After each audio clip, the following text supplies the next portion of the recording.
আসসালামু আলাইকুম, কি অবস্থা সবার? This is Xiaomi Redmi 12। এটা কিন্তু আমি অনেকদিন আগে রিভিউ করেছিলাম যখন বাংলাদেশে একদম রিসেন্টলি আসছে।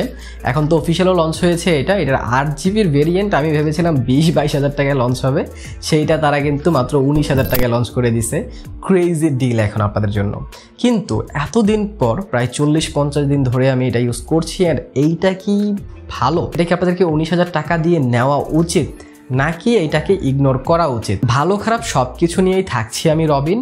আপনারা দেখছেন মোবাইল বাড়ি, তো চলুন শুরু করা যাক। তো প্রথমে এই ফোনটার যদি আমি কিছু খারাপ দিক নিয়ে আলোচনা করি, যেহেতু ভালো দিক নিয়ে অনেক আলোচনা করেছি আমার প্রিভিয়াস ভিডিওতে, অ্যান্ড আপনারাও অনেক ভিডিও দেখেছেন অলরেডি, রিভিউ তো আপনারা দেখেছেন। ম্যাক্সিমাম ইউটিউবাররা ভালোই বলেছে, কারণ ফোনটা ভালো। কিন্তু খারাপ দিক কি আছে এটা নিয়ে আমি আগে আলোচনা করছি, দেন আমি এটার ভালো দিক নিয়েও আলোচনা করবো। ফোনটাতে প্রথম যে জিনিসটা আমার ভালো লাগেনি সেটা হচ্ছে এটার সামনের দিক, এটা ডিসপ্লের সাইডটা। এখন আপনারা বলতে পারেন ভাই ডিসপ্লে তো অনেক ভালো, কারণ 6.79 ইঞ্চির একটি IPS LCD full HD display পাচ্ছি আমরা এখানে, 90 হার্টজের রিফ্রেশ রেট পাচ্ছি, তার সাথে 500 নিটসের পিক ব্রাইটনেসের সাথে 396 PPI পাচ্ছি। সো ডিসপ্লে তো বেটার, ইয়েস ডিসপ্লে ভালো, এতে কোনো সন্দেহ নাই।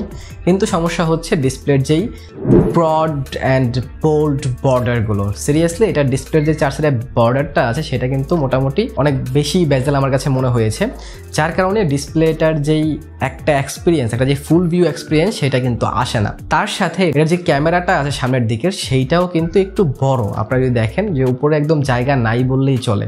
সো এই দিকটা অবশ্যই যদি নজরে রাখতো তারা, আর একটু বেজেললেস বানাইতে পারতো, তাহলে ডিসপ্লের ফ্রন্ট সাইডটা আর একটু ভালো দেখা যেত। তার সাথে ফোনটা কিন্তু একটু মোটা, সেটা আপনাদেরকে অবশ্যই নজরে রাখতে হবে। কিন্তু এমন না যে খারাপ দেখা যায় বা হাতে খারাপ লাগে, বাট ফোনটা একটু মোটা, সেটা আপনাদের অবশ্যই নজরে রাখতে হবে। দ্বিতীয় যে জিনিসটা আমার কাছে ভালো লাগেনি সেটা হচ্ছে এখানে আপনারা হাইব্রিড সিম স্লট পাচ্ছেন। এই বাজেটে কিন্তু এখন আমরা ম্যাক্সিমাম ফোনে এখন কিন্তু এক্সট্রা মেমোরি কার্ড স্লট থাকে, কিন্তু এটাতে হাইব্রিড দেওয়া হয়েছে, মানে দুইটা সিম কার্ড ইউজ করলে আপনারা মেমোরি কার্ড ইউজ করতে পারবেন না। কিন্তু এর একটা সলিউশন হচ্ছে যে তারা যে 8GB 256GB দিচ্ছে সেখানে আসলে মেমোরি কার্ডের প্রয়োজন কিন্তু এতটা পড়ে না। সো এটাকে পুরোপুরি খারাপ দিক কিন্তু বলা যাচ্ছে না।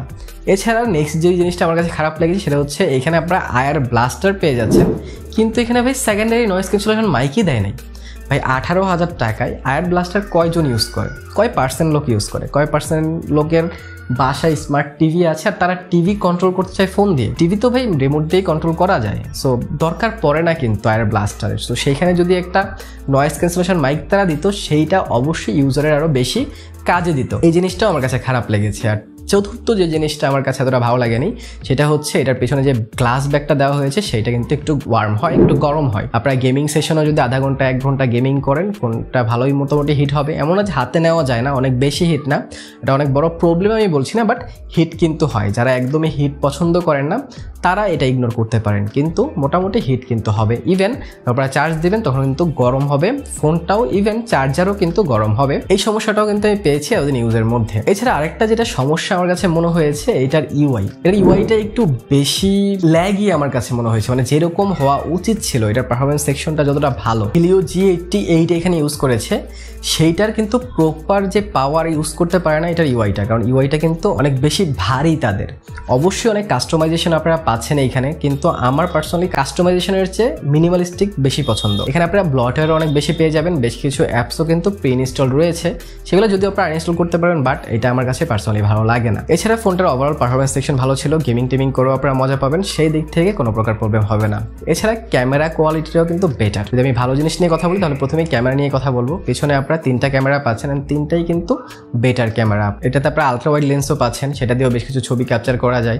অ্যান্ড আমি কিন্তু একদম ক্লোজ অ্যান্ড ম্যাক্রো মোডেও বেশ কিছু ছবি তুলেছি, অ্যান্ড নর্মাল মোডে তো বেশ কিছু ছবি তুলেছি 50 মেগাপিক্সেল দিয়ে। আমি বেশ কিছু ছবি দিচ্ছি, আপনারা দেখেন অ্যান্ড ডিসাইড করেন যে ক্যামেরা কোয়ালিটিটা কেমন। ইভেন আমি আপনাদেরকে সেলফি ক্যামেরাও বেশ কিছু ছবি দিচ্ছি। তো ক্যামেরা কোয়ালিটি আমার কাছে পার্সোনালি কিন্তু ভালো লেগেছে।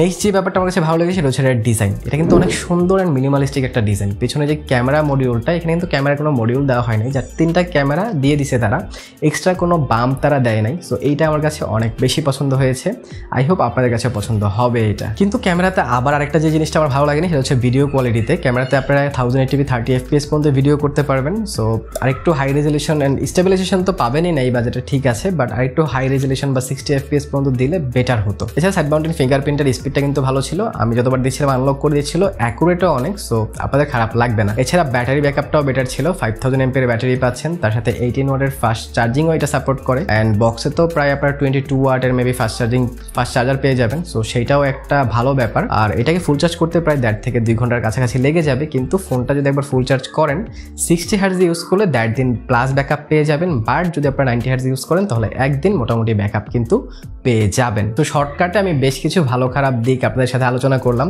আই হোপ আপনারা খুব ভালোভাবে বুঝতে পেরেছেন, কাজে আসবে।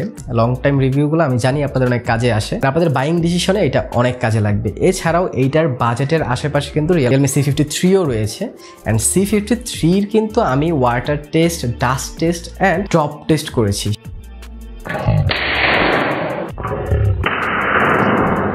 সেটা দেখতে চাইলে এইখানে ক্লিক করে দেখে নিতে পারেন। ভালো থাকেন, সুস্থ থাকেন, ভিডিওটা ভালো লাইক কমেন্ট শেয়ার করে দিন। দেখা হবে বড় ভিডিওতে। টিল দেন, আল্লাহ হাফেজ।